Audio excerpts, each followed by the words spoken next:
السلام عليكم ورحمه الله. نتمنى تكونوا في احسن الاحوال. نتوما كتشاهدوا الفيديو ديالي اليوم.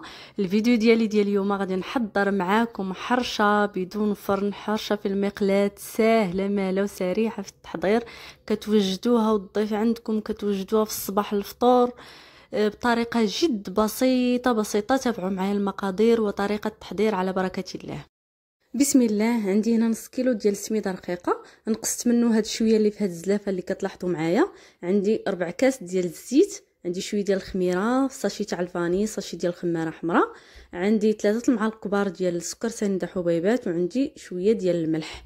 هنا في اناء ضفت داك نص كيلو ديال السميده رقيقه ونقصت منه داك شويه اللي لاحظتوا معايا في الزلافه، وضفت عليه ساشي ديال الخماره حمراء وساشي ديال الفاني بيضه، وهاد 3 المعالق ديال السكر سنيده حبيبات. والخميره راه كتضيفوا غير شويه، خميره تاع العجينه كديروا غير شويه ماشي بزاف. كنضيف داك 4 كاس تاع الزيت وكنبدا نجمعها بالماء دافي، ما كنبسبسها لا بالزيت لا بوالو، نيشان خوي الزيت خوي الماء بدا يتعجني فيها لا غير. راه كيف ما قلت لكم في الاول ديال الفيديو، قلت لكم راه الطريقه ديالها جد بسيطه وسهله في التحضير، واخا تكوني معمرك درتيها غير تابعي هذا الفيديو ديالي حتى الاخر، والله اختي حتى غتولي تصرحيها. وكيف ما قلت لكم كتبقاو تضيفوا الماء تدريجيا حتى كتجمعوا العجين ديالكم. الماء دافي ماشي سخون، وإلا كانت عندكم الحراره راه كيكون الماء في الروبيني سخون، ما تحتاجوش تسخنوه، كتستعملوه من الروبيني تجمعوا به العجين نيشان بلا ما تسخنوه بلا ما تدفيوه بلا حتى شي حاجه. انا درت لكم في حاله ما كان الجو بارد. نتوما كتضيفوا الماء ونتوما كتجمعوا العجين ديالكم، ضروري تخليوها مرخوفه، راكم عارفين السميده كتشرب لينا بزاف ودغيا كتنشف دغيا كتقساح. خليوها شويه مطلوقه باش حتى الا شربت ليكم تجيكم هي هذيك صافي. كتخليوها كما قلت لكم، كتبقاو تضيفوا لها الماء وتخليوها شويه مطلوقه، وكتبسطوها فوق في داك الاناء وكتغطيوها بواحد المنديل خفيف وكتخليوها ترتاح واحد المده ديال 10 دقائق. وفي هذه المده ديال 10 دقائق كناخذ الخباز اللي انا غادي نطيب فيه الحرشه ديالي او المقلاة، وكندهنو بالزيت مزيان، وكنضيف عليه ديك السميده الرقيقه اللي حنا طرفنا. هنا دابا فين غادي نستعملوها، صافي رشيت السميده ديالي في المقلاة كامله وجدتها.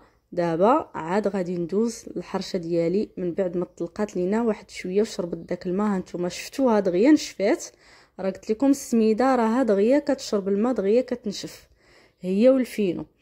المهم ما عليناش هنايا، كنحاول انني ندورها شويه صافي. في هاد المقلاة كندهن يدي بالزيت وانا كنبقى نبسط، وكندهن بيدي بالزيت وانا كنبقى نبسط. الزيت نيت راه كيخليها لكم تحمار، كتجيكم مذهبه حمراء صافي. وانتم كتبسطوا بيديكم وانتم كتقادوها من الجناب، ماشي غير تبسطوها عشوائيا وما تقادوها لا من الجناب لا حتى شي حاجه. حاولوا انتم كتبسطوا وانتم كدهنوا بالزيت وانتم كترشوا في ديك السميده الرقيقه اللي خلينا في الزلافه. على هاد الطريقه هذه كيف ما كتلاحظوا معايا، غير تبعوا هاد المراحل والله حتى تولي تجيكم زوينه وسهله. راه انا كنفيق في الصباح عاد كنوجدها للفطور واخا يكون الضيف عندي، وإلا كاع في العشيه جا الضيف جالس وانا كنمشي نوجدها بالخف دغيا. كنديرها طيب وانا كندير الماء يطيب وكنا كنوجد الكوتي ديالي وهي كطيب دغيا كتوجد. غير حاجه وحده هي كتبقاو تدوروا فيها باش كطيب لكم دغيا، ماشي طيب لكم من جهه وتبقى لكم من جوايه الاخرين. المهم هانتوما شفتوا كنبقى ندهن في الزيت ونرش بالسميده، وكنبدا ندير بهاد المعلقه من الجناب هي اللي كتفيني لينا الحرشه ديالتنا اللي كتجينا ملسه من الجناب ومن الوسط. بهاد المعلقه هذه ماشي كتخليوها بصباعكم وتخليوها هكاك. هانتوما شفتوا واخا تندير السميده كنزيد نرش الزيت على ديك السميده وكنبقى نرش باش كتجيكم مذهبه من الفوق. والمعلقه كتبسطوا بيها مزيان، كتفينيو بيها الحرشه ديالتكم تجي ملسه من الفوق باش تجي بحال الحرشات اللي كتشريو. وهذه راه احسن من الحاجه اللي كنشريوها. هذه حاجه الدار اللي مصايبها بيديك وعارفه اشنو دايره فيها وتيكون كلشي نقي، ماشي بحال صافي. كتشعلي البوطه وكتنقصي ليها وانتي كتبقاي تدوري في المقلاة، مره تدوريها اليمين مره اليسار مره تعاقبي تقلبيها كاع. المهم باش طيب لك دغيا. راه الا خليتيها ومشيتي كتشقاي راه كطيب غير من الوسط تحمر ويبقاو لك الجناب.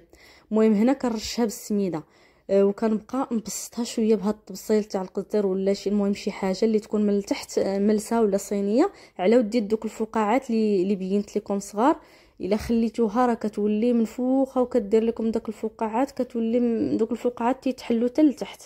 خاص مره ترشوا السميده وانتم كتضغطوا بشي بحال هاد الصينيه بحال هكا، ولا بداك باش تنقلبوا الخبز في الفران، داك الرماي تاع الخبز كتبقاو تضغطوا عليها غير باش تجيكم مبسطه بحال الشكل تاع الحرشات اللي كيتباعوا في المخابز عند ماني الحرشه ومسمن.